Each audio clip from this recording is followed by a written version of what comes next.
Welcome to Multiverseatile. My name is Jake Long, and with all of the excitement over the Deadpool movie bringing back Wolverine and possibly other X-Men, I thought I would weigh in on a few different ways that the X-Men can be officially introduced into the MCU. It was great to see Patrick Stewart as Professor Xavier in Doctor Strange 2, although I don't like how he was so easily defeated, and I am excited, of course, to see Hugh Jackman come back as Wolverine. And I'll be excited to see many others come back, but the X-Men will eventually need to find their solid ground in the MCU. And that is what this video is all about. The X-Men canon alone contains enough stories for its own cinematic universe, so it will be fun to see what the MCU comes up with. Fox did quite a bit with it, but they only barely tapped into the potential. They had a lot of ups and downs, and during their last outing, which wasn't super great, they did manage to introduce the cosmic side of the X-Men universe. Of course, the X-Men universe is truly meant to be a part of the Marvel universe, so it will be nice to have them interacting with the other heroes of the MCU. But their introduction does pose a challenge, so here are some ways that they can be introduced into the MCU. So the first way is to have them meet up for the first time to form a team. Some of them could already know each other, but they need to team up to stop a greater threat, probably Magneto. Now this could be done by starting out with an X-Men movie or with a few movies about individual members that lead up to a team-up X-Men movie. I'll talk more about those options in a separate video. Either way, this direction implies that mutants have already been in the MCU, which technically they have been because of Namor and now Ms. Marvel. But anyway, this direction would mean that our favorite mutants are in the MCU and they just haven't teamed up yet. They could team up in time to help out in Secret Wars, which would be nice so that we can see them out there fighting with and or alongside the Fox X-Men universe characters, but that could also be detrimental if we're not ready to accept new actors such as a new Wolverine actor. Right now it looks like the new MCU X-Men won't be introduced until after Phase 6, but we don't know for sure. Anyway though, if we have the X-Men coming together for the first time, we probably won't see the classic roster of Cyclops, Jean Grey, Beast, Archangel, and Iceman, but instead probably something more similar to the X-Men the Animated Series roster of Cyclops, Storm, Jean Grey, Beast, Wolverine, Rogue, Gambit, and Jubilee, and maybe Colossus and Nightcrawler, and there are so many good ones. But if we get too many, we might run into a similar problem as the Eternals. Anyway, as a comic book fan, I want to see the classic roster happen first, but a more popular roster could work right off the bat and would very likely be better, so I would be okay with it. After all, I believe the MCU Guardians of the Galaxy is a different team than the original comic book team, but it has worked out. However, having a different initial team-up can potentially change things vastly from the comics,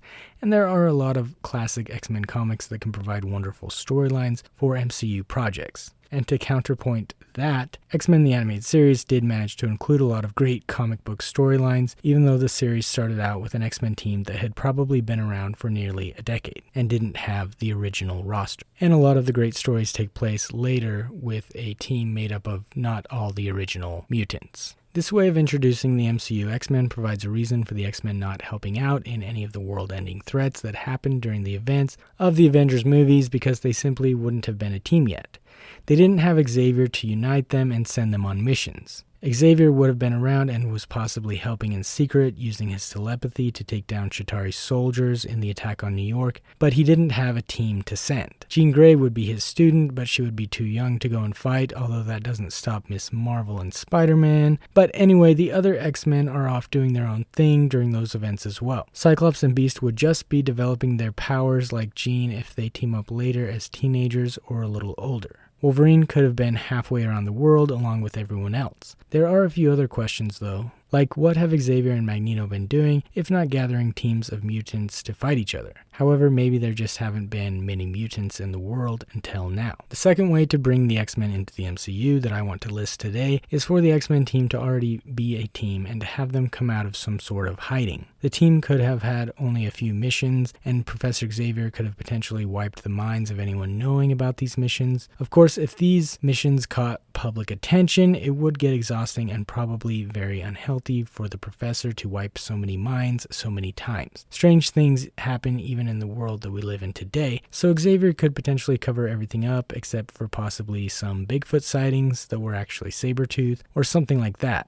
but there needs to be a good reason for the cover-up. If he truly wants wants humans and mutants to coexist in peace, he would realize the necessity to allow the knowledge of mutants' existence to the world eventually, especially since he's not going to be around forever. I think this can work, but it presents another similar challenge as the Eternals, because we need to know why this team hasn't been involved until now. The Eternals were told not to get involved in human affairs past defeating the Deviants, and the X-Men could remain hidden until Professor Xavier gets sick or injured, and his telepathy is compromised, so he can't wipe clean so many minds anymore. This way definitely needs some more development, but I think it could work. Now, if the X-Men haven't been hiding behind Professor X's mega mind, they could have been lost to the world. This is the third way, and there are many ways to do this. In the comics, the original 5 members of the X-Men get captured on a living island known as Krakoa. Xavier recruits some new X-Men, including Storm, Wolverine, Thunderbird, and Sunfire, to go and save them. In the MCU, the new team and the old team could get stuck there, and perhaps the island of Krakoa is discovered when people go to investigate the giant celestial that came up out of the ocean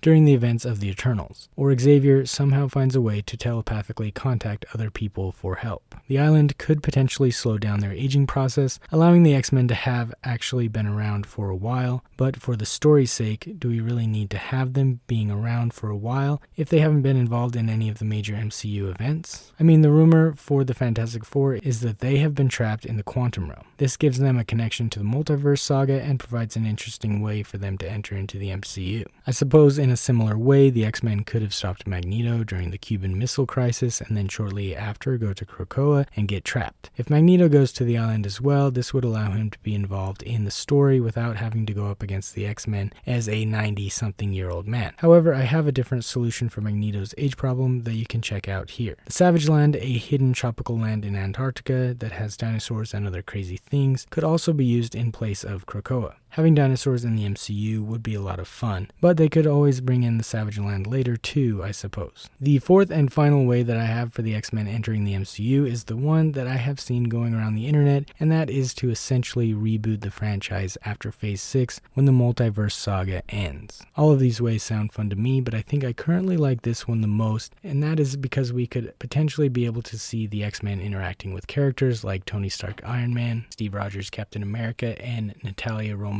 Black Widow. There are so many storylines in Marvel Comics that they can do, a sort of reboot where many of the past events have occurred but they just played out differently, and now we can move on with new stories.